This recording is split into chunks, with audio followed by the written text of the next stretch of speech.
আপনাদেরকে আমি জানিয়ে রাখলাম। এই নেক্সট মিটিং আবার 15 দিন পরে হবে। তো আমাদের গতকাল রাতে এই মিটিংটা হয়েছে। মিটিংয়ে সভাপতিত্ব করেছেন আমাদের দলের ভারপ্রাপ্ত চেয়ারম্যান তারেক রহমান সাহেব। উপস্থিত ছিলেন আমাদের ডক্টর খন্দকার মোশাররফ হোসেন, তিনি অনেকদিন পরে আমাদের সঙ্গে যোগ দিয়েছেন, অসুস্থ ছিলেন। মির্জা আব্বাস, আবু বশর চন্দ্র রায়, ডক্টর আব্দুল মঈন খান, জনাব নজরুল ইসলাম খান। প্লিজ ভাইরা, প্লিজ প্লিজ প্লিজ। আমি নিজে, জনাব আমির খসরু মোহাম্মদ চৌধুরী, জনাব সালাউদ্দিন আহমেদ, বেগম সেলিমা রহমান, জনাব ইকবাল হাসান মাহমুদ টুকু। মিটিং এ যেভাবে আপনার প্রথম এজেন্ডা ছিল যে গত সভার বিষয়গুলো অবহিত করা, সেটা করা হয়েছে। দ্বিতীয়টি ছিল অত্যন্ত গুরুত্বপূর্ণ। আপনি জানেন যে আমাদের, সবাই জানেন যে আমাদের দলের চেয়ারপারসন, সাবেক প্রধানমন্ত্রী এবং এই দেশের মানুষের, সাধারণ মানুষের কাছে অত্যন্ত প্রিয় নেতা, এবং যিনি গণতন্ত্রের একজন আপসীন নেত্রী, যার উপরে বাংলাদেশের মানুষ স্বাধীনতার সার্বভৌমত্বের তাকে অত্যন্ত প্রহরী মনে করে। সে নেত্রী বেগম খালেদা জিয়ার স্বাস্থ্যের গুরুতর অবনতি হয়েছে এবং এই সভা রোগ মুক্তির জন্য দোয়া করা হয়। সভা মনে করে যে গণতন্ত্র পুনরুদ্ধারের জন্য দেশনেত্রীর অবদান, সংগ্রাম এবং আত্মত্যাগ সাম্প্রতিক গণতান্ত্রিক বিশ্বে অতুলনীয়। প্রকৃতপক্ষে আপনি এখন চতুর্দিকে সারা দেশের দিকে তাকান, শুধুমাত্র গণতন্ত্রের জন্য এত ত্যাগ স্বীকার এখনো করছেন, জীবনের ঝুঁকি নিয়ে করছেন, অর্থাৎ বন্দী হয়ে আছেন, কোনো আপোষ করেননি। একমাত্র আপনার মিয়ানমারের সূচি আর আমাদের দেশের বেগম খালেদা জিয়া গণতন্ত্রের জন্য সংগ্রাম করে এই পর্যায়ে আর কেউ করেছেন বলে আমার জানা নেই। সবাই আরো মনে করে দেশনেত্রী বেগম খালেদা জিয়াকে মিথ্যা মামলায় সাজা প্রদান করে রাজনীতি থেকে দূরে সরিয়ে দেওয়ার লক্ষ্যে এই হীন চক্রান্ত করছে অবৈধ সরকার। সবাই আরো মনে করে শুধুমাত্র রাজনৈতিক প্রতিহিংসার কারণে দেশনেত্রীকে বন্দী করে রাখা হয়েছে, যা সম্পূর্ণ বেআইনি, সংবিধান বিরোধী। কারণ she has every right to get visa, জামিন, বেইল। সেই বেইল কেন তাকে বেইল দেওয়া হয়নি এটা আপনার কোনো ব্যাখ্যা নেই। কেন তার 5 বছরকে 10 বছর করা হলো এটার কোনো ব্যাখ্যা নেই। অনেকে বলে যে এটা ক্ষোভের কারণে হয়েছে। ক্ষোভটা কিসের? একজন কে আপনি সাজা দিচ্ছেন, তারকে আপনি ক্ষোভ করে তাকে বাড়াবেন, এর চেয়ে বড় বেআইনি কাজ তার কিছু হতে পারে না, অমানবিক কাজ কিছু হতে পারে না। এবং সেই যদি ওরা না বাড়াতেন হাইকোর্টে সেই বিচারক, তাহলে কিন্তু এখন যে মুক্ত হয়ে যেত। এর মধ্যেও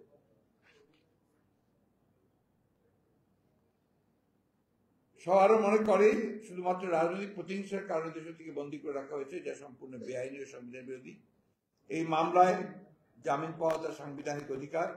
সভা মনে করে দেশনেত্রী বেগম খালেদা জিয়া উন্নত চিকিৎসার জন্য বিদেশে প্রেরণের সুপারিশ করেছে। দলের পক্ষ থেকে তাকে মুক্তি দিয়ে বিদেশে প্রেরণের দাবি জানানো হয়েছে।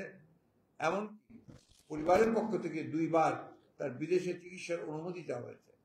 কিন্তু অবৈধ সরকার তাদের ক্ষমতাকে চিরস্থায়ী করার লক্ষ্যে দেশনেত্রীকে হত্যার উদ্দেশ্যে উন্নত চিকিৎসা থেকে বঞ্চিত করছে। সবাই অনতিবিলম্বে দেশনেত্রীর নিঃশর্ত মুক্তি দাবি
অনতিবিলম্বে মিয়ানমার কর্তৃক বাংলাদেশ সীমান্ত গুলিবর্ষণ বিষয়ে জনগণের নিকট সঠিক ব্যাখ্যা প্রদানের জন্য সুষ্ঠু ব্যাখ্যা প্রদানের জন্য সুস্পষ্ট ব্যাখ্যা প্রদানের জন্য সরকারের নিকট আহ্বান জানাই।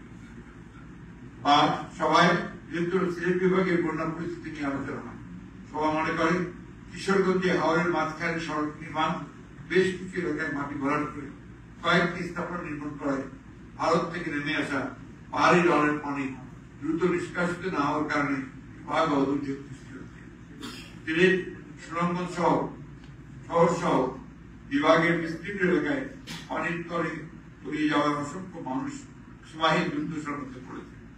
দুর্গত এলাকায় সরকারের ত্রাণ করতে দেখা যায়। অবিলম্বে ক্ষতিগ্রস্ত ব্যক্তিদের ক্ষতিপূরণের জন্য সবাই দাবি জানানো হয়। বিএনপির একটি ত্রাণ টিম অতি দ্রুত সংগ্রহ করে প্রয়োজনীয় ব্যবস্থা গ্রহণ করবে।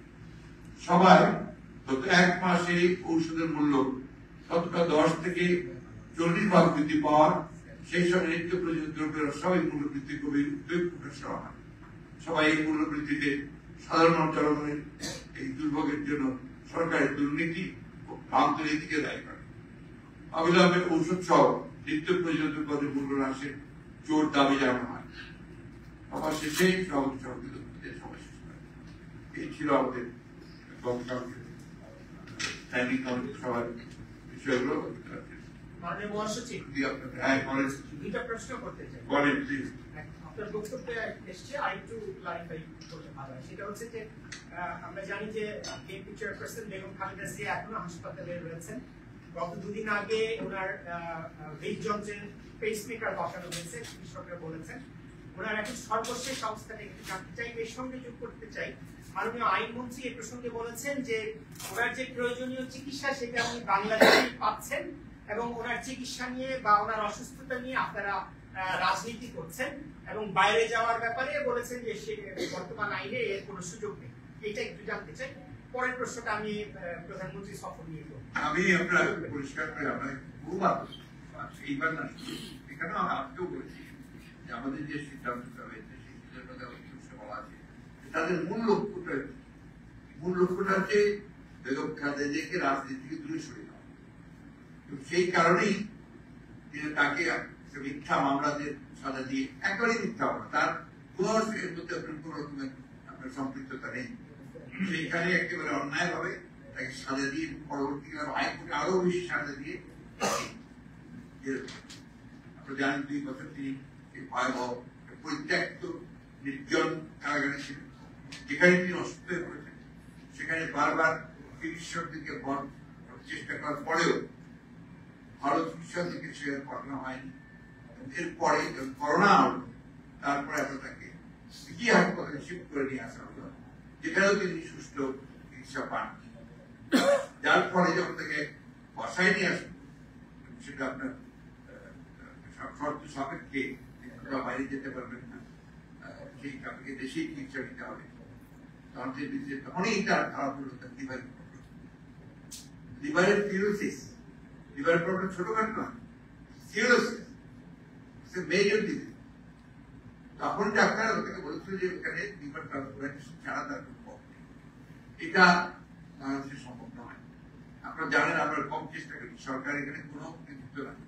আমরা যেটুকু করেছি সেটা হচ্ছে পরিবার দলের চেষ্টা নিয়ে সেটা এবং আমরা বিদেশ থেকে আমেরিকা থেকে জন হপকিন্স থেকেও আমরা আপনার ডাক্তারদের নিয়ে এসেছি। তারা প্রসিডিওর করছে, যে প্রসিডিওরে এখন পর্যন্ত ঠিকই আছে, এটা কোনো সমাধান নয়। একমাত্র সমাধান হচ্ছে ট্রান্সপ্লান্ট করা। তার যে অনেকগুলো অসুখ থাকে, সেই অসুখের জন্যই তাকে একটা এমন চিকিৎসা কেন্দ্রে পাঠাতে হবে যেটা তার সঠিক চিকিৎসা হতে পারে, অন্যান্য মাল্টিফেরিয়াস ডিজিজগুলো আছে সেগুলোকে কন্ট্রোল করে। এটাই আপনার বারবার করা হচ্ছে। আমরা অভিজ্ঞতা থেকে বলছি, আমরা বারবার চেষ্টা করেছি, তাকে বাইরে পাঠানোর জন্য সব ব্যবস্থা হয়ে গিয়েছিল প্রায় তার পরিবারের আপনার আবেদন ক্রমে। ফাইনালি যখন এটা প্রধানমন্ত্রীর কাছে গেছে, প্রধানমন্ত্রী রিজেক্ট করতে। তো এটা নয়, আমরা বিভিন্ন মিশন গুলো কাছে আমরা চিনে দিয়েছিলাম, তারা চেষ্টা করেছে, তারা বারবার চেষ্টা করেছে, তারা বলেছে উনি শুনবেন না। এই উদ্দেশ্যটাকে পলিটিক্স থেকে দূরে সরিয়ে দেওয়া, টাইমিংটা থাকে 18 নির্বাচনের ঠিক আগে তাকে মামলা দেওয়া হলো, মামলার সাজা দেওয়া হলো। এই যে বিষয়টা, তারপর থেকে তাকে কোনো মতেই না হয় আপনি দেখুন প্রতিবার এই এবার আপনার নির্বাচনের ব্যাপারটা দেখতে থাকেন। একইভাবে দেশের থেকে নির্বাচন থেকে দূরে সরিয়ে রাখা হয়েছে, একইভাবে বিএনপি যেন নির্বাচন থেকে দূরে সরে থাকে, সে কোনো মতেই নির্বাচন যেতে না পারে। এই জন্য নির্বাচনের 1 মাস আগে থেকে বিএনপির সমস্ত নেতৃবৃন্দকে গ্রেফতার করে জেলে করে দেওয়া। এটা জবাব দেওয়ার কিভাবে, আমরা এটা ব্যাখ্যা কিভাবে করবো? একটাই ব্যাখ্যা, সরকার চায় না যে বিএনপি কোন নির্বাচন আসুক। তারা জানে যে বিএনপি নির্বাচনে আসতে, বিরোধী নির্বাচনে আসতে তাদের জামানত দেওয়া থাকবে। এখন তিনি সকাল পর্যন্ত যতটুকু জানি আমি, তিনি ক্যাবিনেট শিফট করা হয়েছে কালকে তাকে, তাও করার কথা না, কিন্তু তিনি আপনার সিসিইউতে ব্যক্তিগত ভাবে তিনি দিতে অ্যাডজাস্ট করতে পারেন না, কারণ সিসিইউ প্রেসিডেন্ট গুলো ক্যাবিনেট শিফট করা হয়েছে, সেখানে সেভাবে তিনি স্টেবল আছেন। এখন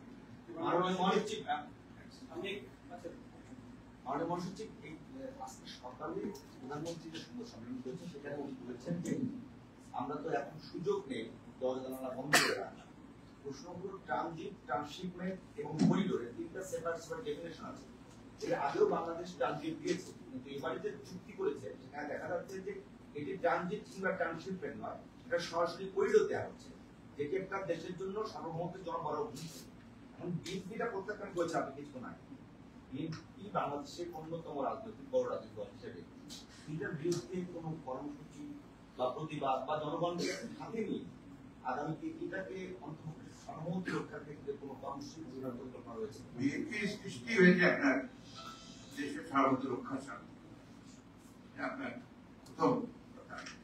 এবং বিএনপি দেশের সার্বভৌমত্ব এবং আপনার স্বাধীনতা রক্ষার জন্য বিএনপি সব রকমের ব্যবস্থা করবে। আমরা 28 তারিখে আপনার একটা বিস্তারিত সংবাদ সম্মেলন করতে যাচ্ছি, এরপরেই আমরা জেনারেলি কর্মসূচি আমরা নেব, আপনারা জানতে পারবেন। আমাদের একটা কথা খুব পরিষ্কার, এটা কিন্তু আমাদের বক্তব্য, আমাদের এই আন্দোলন বা এটা আমাদের ভারতের বিরুদ্ধে নয়, এটা এই সরকারের বিরুদ্ধে। সরকার সম্পূর্ণভাবে ব্যর্থ হচ্ছে ভারতকে ব্রিজ করতে বা তার কাছ থেকে দাবি আদায় করে নিচ্ছে। আমার পানির হিসা না করে এসে আপনার তিস্তা আপনার পানি আমাদের সবচেয়ে আগে দরকার। তিস্তা প্রকল্পের কাজ করতে চাই, কারণ প্রকল্প করলে অনেক টাকা, সেই টাকার আসল উদ্দেশ্য আমার পরিষ্কার করে আজকে মমতা বলে দিয়েছে আমাকে বাদ দিয়ে, পশ্চিমবাংলাকে বাদ দিয়ে করা যাবে না, তারা দেবে না। আপনাকে তো অবশ্যই এটার জন্য প্রেশার ক্রিয়েট করা দরকার। জাতীয় রাজনীতি ফারাক্কা তো একদিনে হয় যথেষ্ট পেয়েছি। ফারাক্কা থেকে আন্দোলনের ফলে পাওয়া গেছে দেশে এবং বিদেশে ইউনাইটেড নেশন থেকে করা হয়েছে। কেন আজ পর্যন্ত এই সরকার ইউনাইটেড নেশন থেকে উত্থাপন করবে? আমরা যে অভিন্ন নদীগুলোর পানি পাচ্ছি না, এটা কিন্তু আমাদের সমগ্র দেশের মানুষ আপনার বঞ্চিত হচ্ছে, তাদের জীবন জীবিকা সবকিছু নির্ভর করে কিন্তু এই নদীগুলোর উপর। কোটি কোটি মানুষ এই পদ্মা, মেঘনা, যমুনা, তিস্তা এইসব নদীর অবয়বে বাস করে। তাদের মাছ ধরা, পানি আনা সবকিছু নির্ভর করে এই নদীগুলো। সেখানে আপনারা আজকে এই পানির হিসাব কোনো কথাই নেই। পানির হিসাব আপনারা চুক্তিতে কোথাও একটা কথা বলেন, এটা কিন্তু বুঝেই যায় যে সরকার আসলে সরকার নয়, বাংলাদেশের বিরোধী একটা সরকার। আমি একটু ম্যাডামের প্রসঙ্গে ফিরে যাই। আপনি বললাম ম্যাডামের মুক্তির দাবিতে আবার আন্দোলন এর আগে আমাদের বক্তব্য ছিল যে গণতন্ত্র মুক্তি পেলে ম্যাডাম মুক্তি হবে, সুতরাং গণতান্ত্রিক আন্দোলন থাকবে। আপনারা কি সেই স্ট্র্যাটেজি না ভাই, আমরা কোথায় সরে যাই? আপনাদেরকে একটা এক্সপেক্ট করতে হবে। বিএনপি গত 15-16 বছরে যে আন্দোলন করেছে, এই আন্দোলনগুলোকে খাট করে দেখার কোন কারণ নেই। আমাদের কয়েক শত মানুষ প্রাণ দিয়েছে আমাদের এই আন্দোলন, এই আপনার গণতন্ত্র পুনরুদ্ধারের আন্দোলন। রাস্তার মধ্যে 22-23 জনকে আপনার হত্যা করা হয়েছে, 60 লক্ষ মানুষের বিরুদ্ধে মিথ্যা মামলা দেওয়া হয়েছে, 27,000 লোককে 2 দিনে গ্রেফতার করা হয়েছে। এই ভয়াবহ যে নিবর্তনমূলক ব্যাপার, নির্যাতন ব্যাপার, দমন নীতি, এটার কারণে হয়তো বা সাফল্য আসেনি। কোনোদিনই কোন সত্যের আন্দোলন, ন্যায়ের মধ্যে আন্দোলন কখন রাখতে যায়, এটা অবশ্যই আপনার ঠিক। আমরা কখনই আপনার থেকে সরে যাইনি। দেশনেত্রী বেগম খালেদা জিয়া হচ্ছে গণতন্ত্রের প্রতীক, উনি হচ্ছেন ডেমোক্রেসির প্রতীক। তাকে মুক্ত করার মতো একটা প্রাথমিক আইন গণতন্ত্র মুক্ত করার মতো।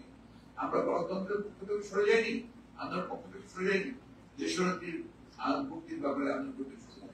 এটা বাস্তবতা। সেই সিনেমা এই দুটিকে আলাদা করে দেখা যায় না। আমাদের নতুন যদি কর্মসূচি দেওয়া হয়, সেটা আমরা জানি যে রাজধানীতে কর্মসূচি পালন এবং মহানগরী সেক্ষেত্রে মহানগরীর এই মুহূর্তে আপনাদের কমিটি নেই, যুবদলের নাই, তাহলে ওই কর্মসূচির আগে কি কমিটি বিকাশ আমরা এখন এই মুহূর্তে আমরা কমেন্ট করতে আমাদের মানুষ সব জায়গাতেই আছে, আমাদের শক্তি আছে। আপনার আমরা এই মহানগরে কমিটি না থাকলে মহানগর বিএনপি আছে, তো এটা নিয়ে আপনাদের চিন্তা করার কোনো কারণ নেই। একটা বিষয় জানতে হবে, আপনি একটু যদি বলেছেন আজকে প্রধানমন্ত্রী তার বক্তব্যে সেখানে তিনি বলেছেন যে বাংলাদেশের যে যোগাযোগ ব্যবস্থাকে তিনি উন্মুক্ত করে দিলেন, এর মধ্য দিয়ে বাংলাদেশে উপকৃত হবে, কিংবা রেল যোগাযোগ থেকে কোন দিক দিয়ে আমাকে একটু বুঝিয়ে বলবেন, আমরা সেটা জানতে চাচ্ছি। আপনার ওই থেকে নেটটাকে, চিকেন নেট থেকে বাদ দিয়ে এই বাংলাদেশের ভেতর দিয়ে আপনার করিডোর তৈরি করা, এটা বাংলাদেশের লাভ কোথায়? সম্পূর্ণ লাভ তার। উনি বলেছেন যারা ভারত বিরোধিতা করছে এখন, ভারত বিরোধিতা নয়, এখানে ক্লিয়ার করেছি আমাদের প্রশ্ন, আমাদের স্বার্থে, আমার স্বার্থে। তার প্রশ্ন শেষ করি, বলেছেন যে যারা এখন ভারত বিরোধিতা করছে তারা এর অনেক আগেই ভারতের কাছে বিক্রি হয়েছে বলেই তারা এখন এই ধরনের কথা বলছে। উনি এই প্রসঙ্গটি কিভাবে হলো প্রমাণটা কি করতে এক্সাম্পল বিচিত্র কথা বলতে চাই। স্যার উনি বলেছেন যে গোপনে সরকার, বাংলাদেশ সরকার এখন গোপনে আপনারা তাদের সঙ্গে বৈঠক করেছেন এমনও ব্লেম দিয়েছে। বৈঠক সব দেশের শব্দ করতে পারে, ওপরের দরকার ওপর কি করবে, ক্লিয়ার করেন স্যার, কি ক্লিয়ার করবো ওইটা বৈঠকের বিষয়টা স্যার উনি বলেছেন যে আমরা কি তাহলে আমাদের দরজা জানালাগুলো বন্ধ করে দেব? কখনোই না, দরজা খোলা থাকবে। কানেক্টিভিটি আমাদের আমার স্বার্থ নিয়ে হবে, আমার স্বার্থকে বিসর্জন দিয়ে হবে না, আমার পানিকে বাদ দিয়ে কোনো যুক্তি হবে না। আপনি পানির ব্যাপারে কিছুই করছেন না, সীমান্ত লোক হত্যা করে মারছেন, মারছে তারা। আপনি কি বলেছেন? কয়টা কথা, এর মধ্যে একটা কথা আছে সীমান্ত হত্যা ব্যাপারে এই চুক্তিতে একটাও নেই। এখানে আপনি কি করবেন? আমার প্রশ্ন হচ্ছে যে প্যাট্রিয়ট, যে দেশপ্রেমী মানুষ, সে তার নিজের স্বার্থটা আগে দেখবে দেশের, এবং সেখানে নিজেই বলেছেন না আমি সব কিছু উজাড় করে দিয়ে দিয়েছি, অনেক আপনাদের করেছেন তো, ওই উজাড় করে দিয়ে তো রেজাল্ট পাচ্ছেন, এবারও সব উজাড় করে দিয়ে এসেছেন, আবার রেজাল্ট পাবেন।